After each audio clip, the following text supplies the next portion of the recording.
Hey guys, welcome to Success Decoded TV. We're going to be interviewing Hayley Quinn today. She's a dating coach, and we're really just going to try and understand, how she helps people build strong relationships and achieve success in dating. Really excited to hear what she has to say, so let's go check it out. Hayley, it's great to have you on the show today. Can you give us a quick idea in terms of what it is you do and sort of what workshops and courses you carry out? I guess most people would refer to me as a dating coach, or dare I say it, female pickup artist. However, I like to think what I teach is a lot broader than that, and I'm definitely expanding into more personal development and spiritual work with people. So I work with both men and women, and my main passion and drive is really to get them to communicate their desires more honestly and realistically, to be authentic with one another, to actually get used to speaking and interacting with other human beings again, because I think those are skills that we're kind of losing. So my focus is always around building social communities, increasing people's sense of personal freedom, encouraging people to have good kind of moral structures within their lives, and but basically how they can behave more effectively towards other people. That's very fascinating, actually. Can you just give us a quick background as well as to how you got involved in this? Sure. It started out with anger. I found out about the world of pickup artistry and the game, and I thought it was the most, while I was at UCL actually as a student, as a feminist, I thought this is the worst thing I've ever seen. So I went onto Twitter, found some of the guys that were characters in the game, and sent them semi-abusive tweets. Luckily, one of them got back to me and thought I was quite witty, and he actually offered me a job as his ghostwriter. No way. So I went to New York. It was a guy called The Juggler.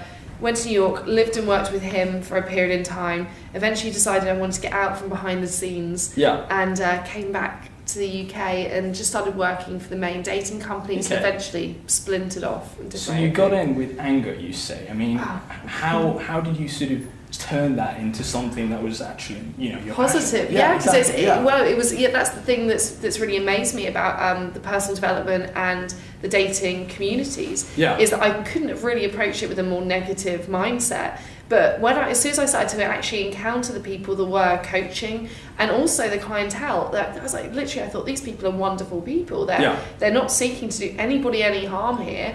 For lots of the clientele, they didn't want to manipulate anyone or do anything that was against women. In fact, they often didn't have any kind of relationships in their life, and they wanted to connect with people. And when I was younger, I still am a huge geek, and I didn't really have very many friends. I didn't have that great social circle. So I started to really relate to these people that I was meeting. And I think most people that are in the self-help community have kind of had a geek to chic story, and they've had that transformation, and so I really started to resonate with it. And for myself as well, the principles that I picked up helped me in my own life tremendously. So this is something that you're going through currently, right? Sort of in terms of a branding shift, or is it sort of? I think it never ends. I think it's you go in and you think you want one thing, and then through the process and the journey, you discover so much more about yourself and what you want. And I think I recently put a YouTube video out called "Sexy Babe," and it was all about me debunking what I thought I wanted to be. I thought that I wanted to be the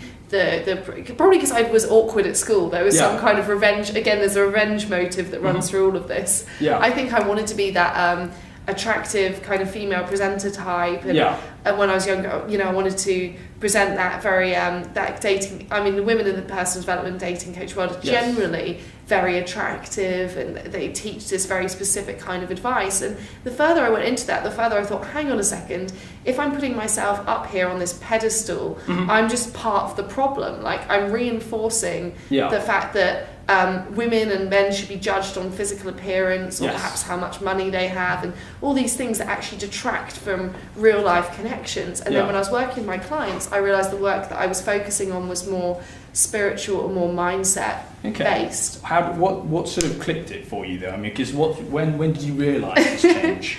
It'd been happening organically, and the moment that I had the click, I was actually in Amsterdam doing some workshops out there, and this is going to sound completely loopy, but I'm going there. Go for it. I was really tired, and I went back to a dear friend, Caspar's apartment, who was hosting me. I went to sleep. I went to a semi-sleep thing, and it was a haze, and literally I had these ideas come to me about what I should be preaching, these three core values around social freedom, personal integrity, and giving towards others. And once I had the name for it, I was like, of course, and then it made sense of everything, and I realized what I was teaching all of the concepts, whether it was technical theory, like in terms of how to make your conversation with a human being better, to how to engage and interact with someone more, it all related back to these core values. And I had such conviction with it. Yes. I changed my website the next day. I changed my logo. I went on your website and I saw those 3 key points. Can you expand on those? What they actually mean? Yeah, absolutely. The giving mindset is essentially, instead of seeking to take something from someone else, like I want to take this girl's number,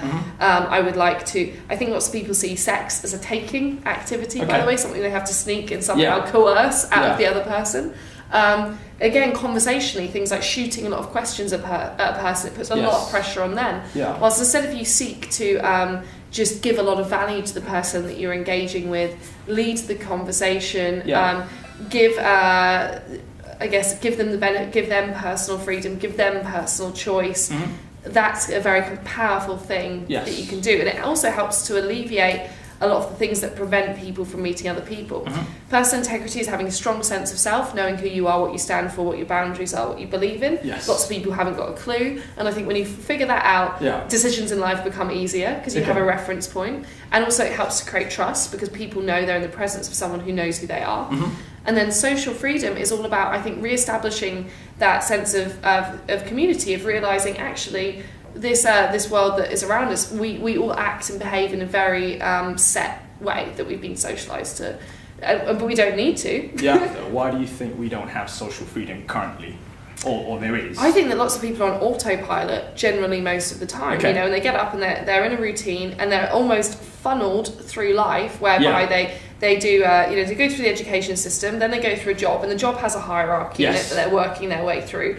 And we have these things in our society that I think are supposed to denote some kind of success and status, like money and getting married and those kind of things. And I think a lot of it is a big trick, as in things like getting a mortgage. I mean, like a mortgage is actually, I think it's death's grip. That's what it means in actuality. And so I think instead of exercising personal choice and personal freedom to think about what we each want as individuals and how we can behave towards one another better, people will drift by on autopilot, wake up and feel unfulfilled, and they wonder why. So I think by it's like chasing the rat race, essentially, isn't it? It is. Doing things to please others than yourself. Exactly. Absolutely. So I think self-pleasing, and also just recognising what you truly want and how you want to lead your life, and going after that instead. And then also little simple things like I think if you see somebody in the street and you think they look interesting, why not say hi? Absolutely. Why is that weird? Why is that weird? And why is getting drunk in a club or going on internet dating normal? That's what I want to know. What do you think the sort of 3 common challenges you think your sort of target audience face really when going out there and trying to interact, boys and girls? I think number one thing, possibly more on the male side of things, is fear.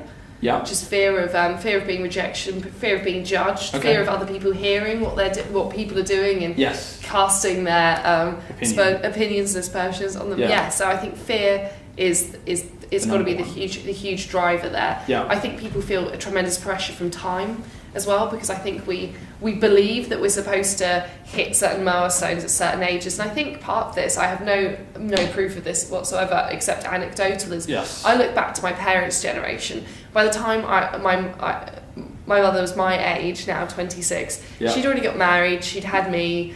They had a house, they'd already done all these things. And so I think when we get to this generation, we're passing milestones, if you like, later. And so I think that feeling of time slipping away causes a lot of pressure and causes people to make poor decisions. I also think people want things and people don't want people. So by things, I think people might want a relationship, they might want marriage, they might want a partner, rather than actually looking to connect really truly to wonderful people within their lives. What is it like for you initially to be called a pickup artist? I mean, what's your opinion on the subject? I think the pickup artist world has a major branding issue. I think lots of people within it, like me, are actually trying to do something more positive, and I think that is for both men and women. But I think the pickup artist issue is I think sometimes language can be very restrictive. So I think it can prevent people from behaving in a certain way. So for instance, the issue that I have with the pickup artist world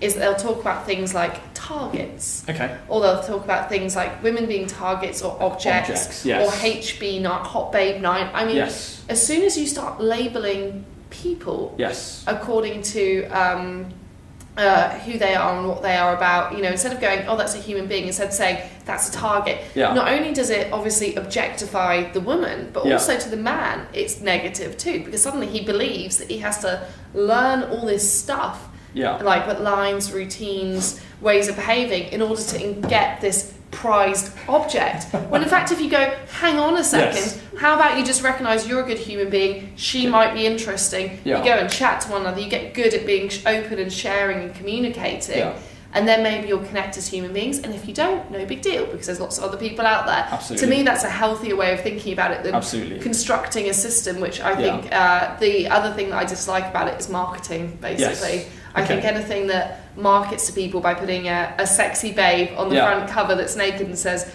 there's 9 key tricks and lines that if you learn, you will ultimately destroy any social interaction, and hot babes and models will be flocking at your doors. Like, whoever reads that and actually buys it should really look at themselves. I mean, that gets such a con. So I think we have to be aware, but I think it's really important for in personal development for us to teach people awareness of things like marketing, of things like how language can affect how we understand things. Because once we strip stuff back, we actually realise that what's underneath is there can be really positive elements in there. So that's what I'm trying to do with my own branding and marketing. That's why I'm kind of taking my makeup off in videos, being changing, being as real as I can. From a female perspective, though, because obviously we've covered the male perspective. What's it like for a woman who is single, so to say? Do you cover sort of all ranges, or is it a specific age group that you teach? Absolutely all ranges. I think I've worked with people from 18 to, I've got one guy at the moment who's 81. 81? 81, I think he's incredible. So that's fascinating. Yeah. So, because, dating is usually seen, from your 20s, so, young age. What happens to sort of people that are sort of married and then sort of leave their partners? How would they get started again? Because it's a much more difficult process, right? It is. I think that I think there's the main challenges that I would say they're going to face is that they will probably approach new people they meet with the same expectations that they had from that previous relationship. Yes. So often, rather than treating people on an individual basis and building those milestones back up again, they'll jump straight into the mode of behaving like they're in a full-blown 5-year relationship with someone when they've just been dating a few weeks, and that dynamic can be problematic. Difficult. How would they get started though? Would they go on a dating site, and what sort of approach would you suggest? I think that they have to. They definitely have to increase flow within their lives. I think I'm a huge believer in not trying to learn all the theory, if you like, in order to prevent yourself from failure in human interactions. It's better just to go in and have a lot of human interactions. Depending on the age range, I'm not a huge fan of dating sites. I like to encourage people to meet other people, but I'd rather that people did it in real life. So whether it's just little things like changing their route home from work to make sure they actually take time to stop and talk to people, going to more social groups, expanding their friendship circles, taking up more hobbies and interests. I think that's nice. The only times I think that dating sites can help is just in that initial stage of getting practical experience, really, of starting to deal with people again. And you do get a great flow of people on a dating site. So there's that, but I think that probably I think the main thing that you'd have to think about, if you've just exited a long-term relationship, I think you need time to discover your own autonomy again. Absolutely. And I think once you've got that solid base in and you feel happy by yourself and you're happy and you're attractive and you're feeling good being single. It's kind of being like playful, creative, going out there and just having fun, enjoying it, not having expectation, right? Yeah, because as soon as you need something from someone or you want something, that really massively negatively affects how you start to act. If you flip it around and actually you're the person that's you'd say like the value giver, I say the garden. Yes. The person that people are like, wow, look at this guy, look at this woman, they've got so much to give, they're so interesting, they've got so much going on in their lives.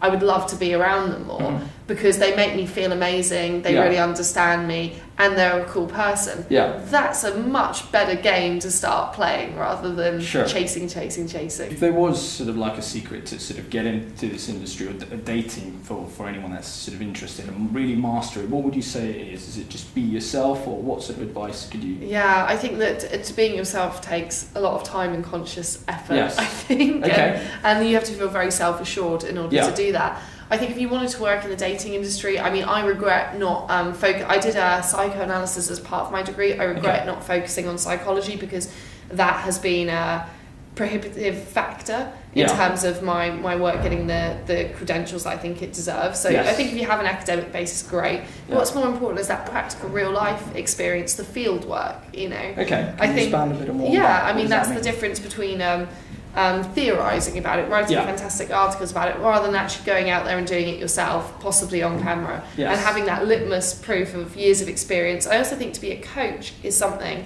that requires, that's an experience-based thing. Like, I know that how I handle people, how I treat people now compared to when I started out 4 or 5 years ago is a million times better, and that's something you can only start to build up. So I'd say shadow people that you admire, get involved in personal development. Don't aim to have the forensic knowledge though before you have that personal experience. I always emphasise that. Okay. And just a bit about yourself in terms of how you positioned yourself as an expert. You've obviously, you know, been featured in lots of different magazines, you know, been on TV, etc. How did you sort of get that media attention? I started out really small. I just said yes to any media opportunities, and some of them I regret now. Really? Yes. The first magazine that I ever wrote for was actually an online blog called Spiffy Cats, which no one has heard of, and there's a reason for that. But having that little, and I love the guy who runs it, he was looking for a blogger, and again, if you can write good content, if you can produce videos or articles for free and help keep someone's site full of fresh information, there will be people that will publish your material.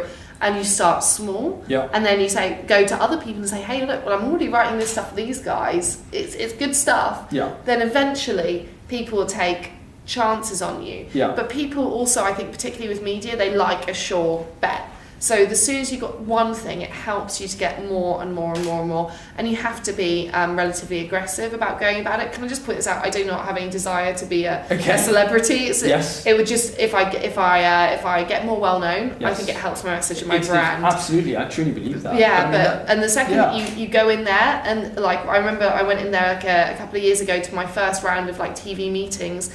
And I was nervous. I didn't know what I stood for. I just had a vague idea that I might like to be on TV, and it kind of made sense with what I was doing. But I didn't really have a strong message to represent. And I also was putting the guy or the woman that wants a relationship. I was thinking, I need to get this thing, then all my problems will be solved. No, in fact, if no one ever hears about me again, but my coaching is successful because I'm building on solid values and quality training, I will be happy. But you still, like, as a marketing, is a very key aspect of it anyways, because it's allowing you to get your message out there. Definitely. It's like I would say like necessary evil thing. So it's something that I'm engaged with. But when you know what you stand for, and when you don't seek it, they know that you're there not because you want to be on TV, but because you have something really real and a real message that you want to bring, and you have something unique and interesting to say. That's when people start to listen. Okay. And can you give me some success stories in terms of people, real life examples that you really helped in their life really overcome some serious objections? I mean, I always go back to one of my favourite guys that I've ever worked with, and I remember his first email he ever sent to me. At the bottom of the email, he spent quite a lengthy paragraph saying, Hayley, you'd be quite an attractive woman if you didn't have this thing on your face, referring to my mole. And he's like, I know a fantastic cosmetic surgeon if you want to get skin grafts for that. And it's like reading this as the first email you've ever heard from someone, it's quite involved, but I realised that he wasn't saying that from a place of being mean. He was actually, that was his way of interacting and trying to offer value and trying to engage with me. But he was just going about it in a very strange way. So I met him, and he couldn't make any eye contact with people. He'd been very self-conscious about his skin, and he was very nervous, like to the point where he wouldn't be touched or make eye contact. I mean, that's very extreme. And to get him now to a place, and we're a year down the line, let's be realistic, nearly a year down the line. Now he's going to tons of meet-up and social groups. He's dressing great, he's smiling when he meets people, he's engaged, he's warm, he's friendly, he's starting to go on dates, and he's actually starting to have a life. And to me, that's a bigger jump and more valuable than just someone who was already 4/5 of the way there anyway and managed to get a dream girl. They just needed a push. There's people like that, which is great, and there's people that have got married, that's great. But I think the key change is when you take someone who wasn't being themselves, was so divorced from who they are, felt so horrible about who they are as a human being, had no social life, and you actually give them the skills to start engaging and living. That's beautiful. Fantastic. That's absolutely great. How can people get in touch with you and contact you? They can Google me, Hayley Quinn, which is HayleyQuinn. It's hayleyquinn.com. Definitely check out my YouTube as well. I'm always putting up, I think, pretty high quality videos demonstrating in a practical way how people can become more engaged, or drop a line to hello@hayleyquinn.com to say hi. Thank you. Thank you very much for having me.